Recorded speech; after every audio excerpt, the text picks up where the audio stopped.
മധുര നാരങ്ങയിൽ ഇനി ഓർമ്മയിൽ സൂക്ഷിക്കാൻ. നമ്മളൊക്കെ സ്വപ്നം കാണാറില്ലേ? ഈ സ്വപ്നങ്ങൾക്ക് പല അർത്ഥങ്ങളുണ്ട്, അത് നിങ്ങൾക്കറിയോ? അപ്പൊ ഇന്ന് ഓർമ്മയിൽ സൂക്ഷിക്കാനായിട്ട് പറയാൻ പോകുന്നതാണ് കേട്ടോ. നിങ്ങൾ സിംഹത്തെയാണ് സ്വപ്നം കണ്ടതെങ്കിൽ വിജയം നേടുമെന്നാണ് പറയുന്നത്. ഇനി ശത്രുക്കൾ നിങ്ങളെ ഭയക്കുകയും ചെയ്യും. ഇനി ഒരു ജോഡി സിംഹ കുട്ടികളെ കണ്ടാൽ ദാമ്പത്യ ജീവിതം വളരെ ഊഷ്മളമാകുമെന്നാണ് അർത്ഥം.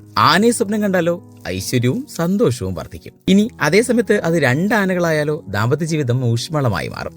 ആന അനങ്ങാതെ നിൽക്കുകയാണെന്നുണ്ടെങ്കിൽ ജോലിയിൽ തടസ്സം വരാനുള്ള സാധ്യതയാണ് കാണുന്നത്. ആന സവാരിയാണെങ്കിൽ സന്തോഷവും സമാധാനവും വർദ്ധിക്കുമെന്ന സൂചനയും. ശ്വാസതടസ്സമുള്ളപ്പോഴാകും ആന ഓടിക്കുന്നതായി സ്വപ്നം കാണുന്നത്. ഗണപതിക്കുള്ള നേർച്ച മറന്നാലും ആനയെ സ്വപ്നം കാണാം. കുതിര സവാരി ചെയ്യുന്നത് സ്വപ്നം കണ്ടാൽ ജോലിയിൽ പുരോഗതി ഉണ്ടാകും. കുതിരപ്പുറത്തുനിന്ന് വീഴുന്നതാണെങ്കിൽ ജോലി നഷ്ടപ്പെടാൻ ഇടയുണ്ട് എന്നാണ് സൂചിപ്പിക്കുന്നത്. വെളുത്ത പശുവിനെ സ്വപ്നം കണ്ടാലോ പഞ്ചസാരയുടെയോ വെള്ളിയുടെയോ വ്യാപാരം കൊണ്ട് നേട്ടമുണ്ടാകും. കറുത്ത പശുവായാലോ പലിശ ഇടപാടിൽ ലാഭമുണ്ടാകും. പശുവിന്റെ പാല് പുറത്തേക്ക് വരുന്നത് കണ്ടാൽ സ്വത്ത് വർദ്ധിക്കുകയും കച്ചവടത്തിൽ കൂടുതൽ നേട്ടമുണ്ടാവുകയും ചെയ്തു. ഇങ്ങനെ എന്തെല്ലാം അല്ലെ. പെട്ടെന്ന് എനിക്കിന്ന് ചിന്തയിൽ വന്ന കാര്യം ഞാൻ പറഞ്ഞ കാര്യമല്ല, ഇത് ആൾക്കാരായിട്ട് കണ്ടുപിടിച്ച് വെച്ചേക്കുന്ന ഒരു കാര്യമാണ്. അപ്പോൾ ഇങ്ങനെയൊക്കെയാണ് നിങ്ങൾ കാണുന്നതെങ്കിൽ അതിന് ഇങ്ങനെയൊക്കെയാണ് മീനിങ്. അപ്പോൾ എന്തായാലും ഇന്നത്തെ മധുര നാരങ്ങയുടെ അവസാനിക്കുകയാണ്. മറ്റു മനോഹരമായിട്ടുള്ള എപ്പിസോഡുമായി വീണ്ടും നമ്മൾ അടുത്ത ദിവസം കേട്ടുമുട്ടും. അപ്പോൾ അതുവരേക്കും ഒരുപാട് മധുരമുള്ള ഓർമ്മകൾ മാത്രം കൂടുന്നുണ്ടായിരിക്കട്ടെ എന്ന് പറഞ്ഞുകൊണ്ട് തൽക്കാലം shining of. It's me RJ Arun from Radio Live with the freshness in വേറെ ലെവൽ.